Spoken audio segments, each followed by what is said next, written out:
V nagovoru po evangeliju nam je papež za vzor postavil svetega Jožefa ter nas povabil, da naj kot on varujemo stvarstvo, drug drugega in sami sebe. Sveti Jožef nas po njegovih besedah uči, kako pripravljeno odgovoriti na božji klic. Hkrati pa nam kaže, da je središče cerkve Kristus. Poklicanost varovanja pa po papeževih besedah ne zadeva samo nas kristjanov, ampak je preprosto človeška.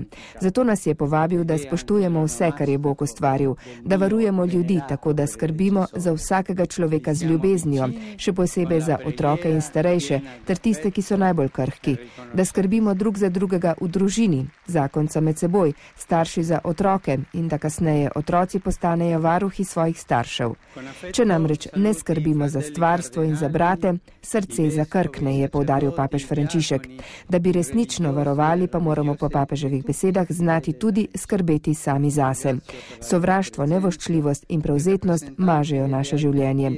Varovati pomeni obvladovati naša čutenja, saj prav iz srca izhajajo dobri ali slabi nameni, tisti, ki gradijo ali pa tisti, ki rušijo.